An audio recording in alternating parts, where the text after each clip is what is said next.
Bonjour à tous et bienvenue sur ma chaîne Planète Strange. Bienvenue dans Badaboom numéro 2, un Badaboom un peu spécial. Vous avez noté que je porte un chapeau de cow-boy. Et oui, parce qu'on va parler d'un diptyque, d'un célèbre diptyque, de deux albums, l'album numéro 11 et numéro 12, un diptyque qu'on appelle Les Monts de la Superstition, donc les aventures de Blueberry ou Mike Blueberry. Donc ce diptyque regroupe La mine de l'Allemand perdu et Le spectre aux balles d'or. Rien que les titres sont alléchants, c'est moi qui vous le dis. Alors, avant de commencer, bien sûr, c'est qui Blueberry? Même si je ne compte pas faire une émission sur le sujet, tout de suite du moins, en tout cas pas aujourd'hui. Mike Blueberry est un soldat un peu rebelle, une tunique bleue qui a plus d'appointance avec les Indiens qu'avec son état-major. En gros, en 1963, Jean-Michel Charlier et Jean Giraud, donc Jean-Michel Charlier qui avait 39 ans à l'époque et Jean Giraud qui en avait 25, rendez-vous compte, un jeune dessinateur, décide de créer Blueberry, les aventures de Blueberry. On est dans une époque où les westerns vivent leur âge d'or au niveau du cinéma. Et d'ailleurs, en parlant de cinéma, on peut le dire tout de suite, Blueberry est un héros de bande dessinée, mais qui a tout pour être un héros du 7e art. Mais tout, complètement tout. On retrouve, enfin, rarement une bande dessinée n'a été autant cinématographique que Blueberry. C'est incroyable. C'est aussi une bande dessinée qui marque à la culotte tous les grands réalisateurs de ce genre jusqu'aux années 90. Dans Blueberry, on retrouve les films de John Ford. Il y a cette période aussi de Sergio Leone et des westerns italiens, de Sam Peckinpah. On retrouve aussi des films comme Tombstone, des films comme Impitoyable avec Clint Eastwood. Donc tout ça apparaît à un moment donné dans une période de la bande dessinée, de la série de Blueberry. Blueberry a les traits au départ de Jean-Paul Belmondo. Rendez-vous compte, Jean-Paul Belmondo, dit Bébel, alias le Magnifique. Boum badaboum. Oui, ils vont s'inspirer beaucoup de l'icône de la nouvelle vague, Jean-Paul Belmondo, mais, et ça on va y venir après, dans ces deux albums, une mutation va se passer, une mutation physique. De Jean-Paul Belmondo, nous allons passer à Charles Bronson. Le Charles Bronson d'Il était une fois dans l'Ouest. Donc Blueberry, si vous ne connaissez pas Blueberry, je vous invite franchement à le découvrir. Si les premières aventures, les premiers arcs sont plutôt des aventures tout ce qu'il y a de plus banal, le récit monte en maturité avec ces deux albums. Complètement ces deux albums. Il se passe quelque chose à ce moment-là qui fait que d'un coup, que ça soit au niveau du scénario ou au niveau du dessin, Blueberry devient un héros moderne, voire plutôt même un anti-héros. Il commence cette aventure en tant que marshal et il finira hors la loi par la suite. C'est en ça que la bande dessinée est intéressante. Donc ça parle de quoi, ce diptyque? Et ce diptyque se passe dans une petite ville de l'Ouest du nom de Palomito. Excusez-moi si je relis parce que c'est pas toujours évident. Blueberry est marshal, il n'est plus dans l'armée, du moins provisoirement, et fait régner l'ordre et la justice dans ce bas-fond de hors-la-loi. Il est accompagné de son camarade Jimmy McClure. Jimmy McClure qui est un vieux chercheur d'or, un vieux bouc, un personnage qu'on pourrait comparer au Capitaine Haddock vis-à-vis de Tintin, hein, par exemple. Jimmy McClure qui boit aussi beaucoup d'alcool. Il faut savoir aussi que Blueberry est un héros qui est tout à fait, qui récupère tout à fait les profils de tous ces personnages de Far West. C'est un joueur de poker, c'est un tricheur au poker, c'est quelqu'un qui boit de l'alcool aussi, c'est quelqu'un qui tue. Et ça, remettez-vous dans le contexte, dans les années 60, tuer, c'était quelque chose de très particulier. Donc ce diptyque est né entre le 15 mai 1969 et le 9 juillet 1970. C'est paru dans Pilote Hebdo à cette période-là. Et qu'est-ce qui se passe entre le 15 mai 1969 et le 9 juillet 1970 ? Mais c'est tout le cinéma de Sergio Leone qui débarque, messieurs, dames. Tout ce cinéma-là, et on sent l'influence à mort visuelle du cinéma du réalisateur italien, de même que on retrouve cette violence sous-jacente de la horde sauvage dans ce diptyque. D'un côté, Sergio Leone s'intéressait à la tension dans la violence. Il mettait sa caméra toujours sur ce qui se passe avant l'acte de violence. C'est pour ça que les duels au soleil duraient une éternité et que le moment de la mise à mort se passe comme un éclair. En revanche, Sam Peckinpah, c'est l'inverse. Il ne s'intéresse pas du tout à la mise en place de la violence. Il s'intéresse à l'acte de violence par lui-même. Revoyez la horde sauvage, revoyez ce final incroyable avec cette mitrailleuse qui exécute je ne sais combien de soldats mexicains. Donc, ce diptyque, ce western, va nous entraîner dans une aventure qui commence donc dans ce saloon où une bagarre est déclenchée à cause d'un vieillard, un vieil Allemand, un certain Prosit. C'est un surnom, évidemment, qui se fait nommer Von Lucker. Von Lucker, un nom pareil. Non, franchement. Le baron de Von Lucker. Ce vieillard dit que dans les monts de la superstition, donc des monts qui sont situés en territoire apache, un territoire totalement hostile, se cachent des montagnes d'or, une mine d'or incroyable. Et il a besoin de pouvoir y aller. Seulement voilà, cet homme a été retrouvé avec un revolver d'un ami de personnes vivant dans cette ville et décide de lui faire la peau. Mais voilà, Mike Blueberry l'a fait enfermer dans la prison. Von Lucker va se sauver avec l'aide de l'acolyte de Blueberry. Et oui, avec Jimmy McClure. Les deux vont partir, car Jimmy McClure est un chercheur d'or aussi. Et ça l'intéresse de récupérer cet or. Oh, incroyable, une montagne d'or, une mine d'or. Même si le territoire est hostile, même si tout est compliqué, ils décident tous les deux de partir. Traqués par deux antagonistes, un certain Wally Blount et Crazy Timley, qui ferment la marche derrière, évidemment, Blueberry. Mike Blueberry, le marshal, décide de traquer toutes ces petites personnes.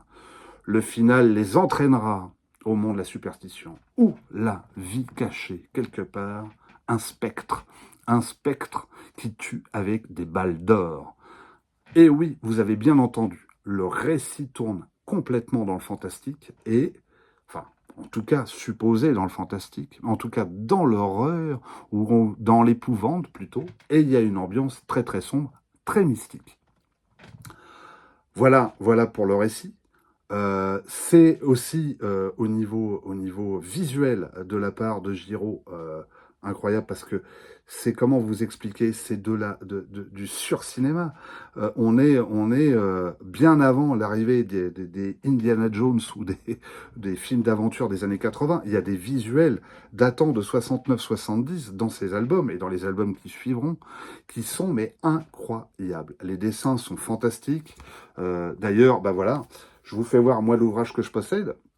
À l'intérieur de cet ouvrage, j'ai la chance de l'avoir donc dans un format un peu plus grand, pour vous situer à peu près par rapport à un album normal de Blueberry. Si je mets, vous voyez, les deux à plat, vous pouvez constater que j'ai un peu plus de dimension sur cet album.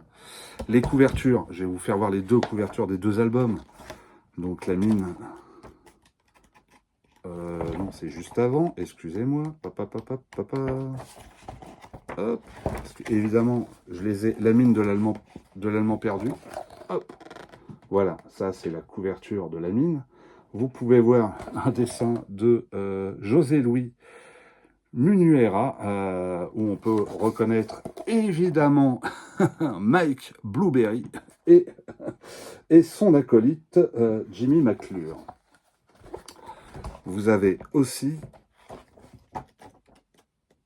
cette couverture qui parlera un peu plus, beaucoup plus sombre. Donc, le spectre au Baldor. Voilà, ces 2 albums, il faut les avoir. Si vous ne les avez pas, vous n'avez pas un de ces diptyques chefs-d'œuvre du 9e art, pardon, excusez-moi. Et puis les dessins. Donc moi, dans mon ouvrage, j'ai la chance, j'ai un peu plus, puisque j'ai une présentation du héros Blueberry qui est faite ici. Dans le récit, d'ailleurs, j'ai oublié de vous préciser, enfin, je vous en ai un petit peu parlé, Mike Blueberry va suivre une évolution physique. De Jean-Paul Belmondo, on arrive effectivement à la fin, c'est carrément Charles Bronson, quoi. Donc une présentation du héros, une présentation des mondes de la superstition, avec des articles plutôt sympathiques là-dessus. Et puis comme ce diptyque a été fait à l'époque de la sortie du film, que je n'ai absolument pas vu, donc je ne pourrais pas vous en parler, vous en dire du bien ou du mal, mais personnellement, vu le retour qu'il y avait sur ce film, de ce Blueberry au cinéma, je vous avouerai que j'ai été très frileux à vouloir évidemment le voir, donc du coup je l'ai pas vu, et peut-être qu'un jour je le verrai, par curiosité quand même. Donc, on a quelques articles et photos du film. Pourquoi Giraud et Charlier ont fait un héros de Far West? C'est aussi parce que les deux vont vivre un parcours par rapport à l'Amérique. Si je dis pas de bêtises, c'est Giraud qui est parti au Mexique, qui a eu tout un parcours au Mexique qui l'a profondément marqué, et c'est Charlier, lui, plutôt aux États-Unis, qui a eu l'occasion de traverser les États-Unis, d'aller dans des réserves indiennes parce qu'il avait des contacts là-bas, et donc c'est quelque chose qui l'a beaucoup marqué. J'aime énormément la posture de cette bande dessinée aussi, qui prend fait et cause pour les Indiens, même si parfois ils sont des antagonistes dans le récit, mais il y a toujours des bonnes raisons, et c'est assez bien amené. Pendant longtemps, moi, dans mon enfance, mon rapport avec les westerns, ça a été un rapport de haine, parce que je détestais les westerns de John Ford à cause de ça, à cause de ce rapport avec les Indiens. Et ce qui a bouleversé mes goûts, c'est Sergio Leone, tout simplement, avec ce film Le Bon, la Brute et le Truand, qui a complètement chamboulé ma vision des choses sur le western. Et heureusement que les Italiens sont venus pour moderniser tout ça, hein. Voilà, donc ensuite, comme je vous ai fait voir, il y a quelques dessins un peu inédits. Je vais essayer de vous trouver quelques belles planches quand même, pour que vous puissiez voir de quoi il s'agit quand même. Les traits sont plutôt marquants. On va avancer un peu, hop.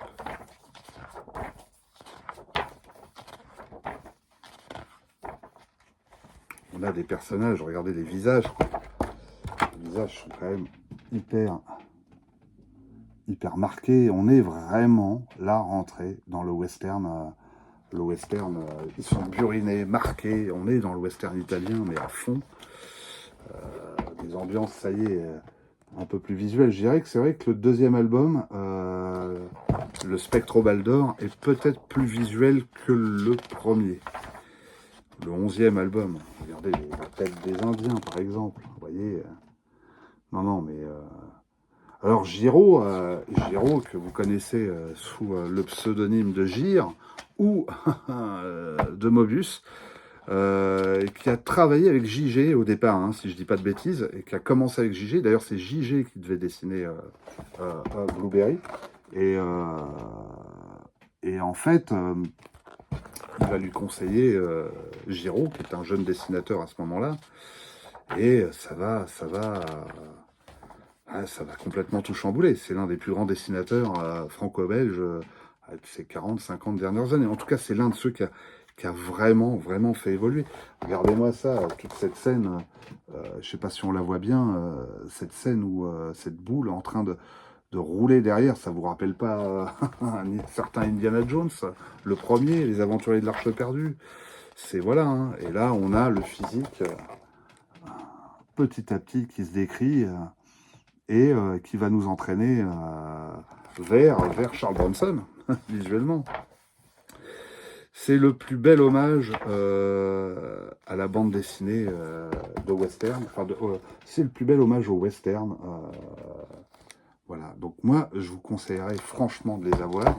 C'est un plaisir visuel. Regardez ça, quand ce personnage crie et hurle. Voilà, quoi. Ça, c'est du dessin. Ça, c'est du dessin, c'est tout, quoi. Et tout est bon, quoi. Tout est parfait. Fantastique. Alors évidemment, ça spoil un petit peu sur la fin. Excusez-moi, hein, mais il faut quand même prendre son temps et découvrir les dessins.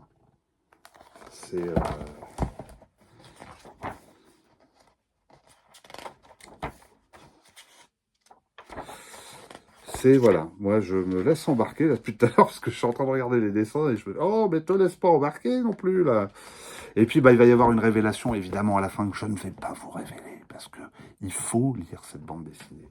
Alors, quoi lire une fois qu'on a lu ça? Qu'est-ce que je peux vous répondre? Alors pour ceux qui connaissent très très bien Blueberry, parfaitement Blueberry, je dirais, bah je vous conseillerais pas du tout un album de Blueberry parce que je suis certain que vous les avez tous. Non, par contre, est sorti cet été ce petit magazine, Merci le Monde, je vous le conseille. J'ai eu le temps de le lire pendant mes vacances et ça m'a donné envie de ressortir mes albums sur Blueberry en me disant mais oui, bien sûr, il faut ressortir des albums sur Blueberry constamment. Quel héros incroyable, quel héros qui mériterait un film ou des films vraiment à son encolure, à sa hauteur. Enfin, je veux dire, c'est une bande dessinée qui a tellement rendu hommage au cinéma, enfin au cinéma de western. J'aimerais tellement que le western lui rende, enfin le cinéma de western lui rende hommage, parce qu'il le mérite complètement. C'est notre cow-boy francophone le plus connu avec Lucky Luke. Hein. Rendez-vous compte. Donc franchement, c'est hyper bien fait, je félicite le monde. Les articles sont hyper intéressants. Alors, ce que je peux dire dessus très rapidement, vous avez un menu où bah voilà, il y a toute une partie sur Jean-Michel Charlier, Jean Giraud. D'ailleurs, il y a beaucoup de choses que je vous ai dit suite à la lecture de ce magazine. Hein. Vous avez donc tout le processus de création lié à ça. On revient sur aussi l'Ouest et l'influence. Bah, on parle beaucoup des Amérindiens, donc c'est hyper intéressant. Et évidemment, on va directement sur les albums qui ont marqué. Il y a aussi tout un... on parle aussi des albums les plus marquants. Et il y a tout un chapitre là-dessus, sur les albums qui ont vraiment, vraiment marqué. On a la galerie de portraits de la plupart des personnages qu'on rencontre. Hein. Voilà, donc moi je vous conseille, évidemment, pour ceux qui ont déjà lu Blueberry, bah de vous acheter. Il doit être toujours en kiosque. C'est vraiment, vraiment très intéressant. Pour les autres, hop là, je tombe, ma caméra tombe. Pour les autres, et ben pour les autres, je dirais, attendez, je vais essayer de, voilà, pour les autres, je dirais, les albums. Les albums. Cet album, par exemple, Angel Face, bon, c'est tout un arc. Hein. Ce diptyque est vraiment l'un des arcs, d'ailleurs, les plus courts de Blueberry, puisque c'est quand même des arcs assez longs. À chaque fois, c'est des cycles. Hein. Chaque épisode de Blueberry s'étale sur plusieurs albums, comme cet album Angel Face, qui est... alors, j'en ferai probablement une prochaine émission, mais Angel Face, qui est quand même un bouquin qui indirectement nous raconte l'assassinat de John Fitzgerald Kennedy. C'est assez intéressant. Voilà, donc lisez des Blueberry.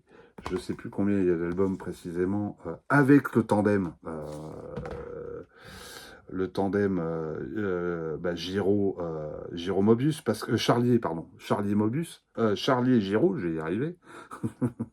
Il y en a pas mal. Ça va de Fort Navarro, Tonnerre à l'ouest, l'Aigle solitaire, le Cavalier perdu, la piste des Navarros, l'Homme à l'étoile d'argent, le Cheval de fer, l'Homme au point d'acier, la piste des Sioux, Général Tête jaune, la mine de l'Allemand perdu, le Spectre au bal d'or, Chihuahua Pearl, l'Homme qui valait 500 000 $, Balade pour un cercueil, le Hors-la-Loi, Angel Fest qui est un excellent album, franchement, qui est un des meilleurs. Nez cassé, La longue marche, La tribu fantôme, La dernière carte, Le bout de la piste, Arizona Love, Mr. Blueberry, et Ombre sur Tombstone, Geronimo, L'Apache, Hockey Choral. Ah oui, parce que la fin, c'est vraiment une retranscription d'Hockey Choral.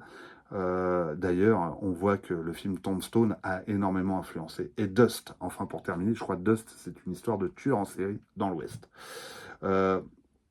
Il y a aussi toutes d'autres collections comme Marshall Blueberry. Vous avez la jeunesse de Blueberry, avec beaucoup d'autres auteurs aussi. Je vais pas tous vous les citer, mais c'est assez conséquent, hein. Puis les couvertures sont quand même magnifiques, hein. Je vous les fais voir un peu comme ça, vous voyez. Nez cassé, je crois que c'est celui-là, qui est une super belle couverture, vraiment incroyable. Voilà, hein, c'est un régal pour les yeux. En tout cas, j'espère que mon émission elle vous a plu, hein, et puis n'oubliez pas, hein, un petit pouce bleu, abonnez-vous, faites circuler ma vidéo si ça vous fait plaisir, si ça vous chante, et puis n'oubliez pas non plus le Parigot. Vaut mieux l'avoir sur YouTube. Bisous à tous.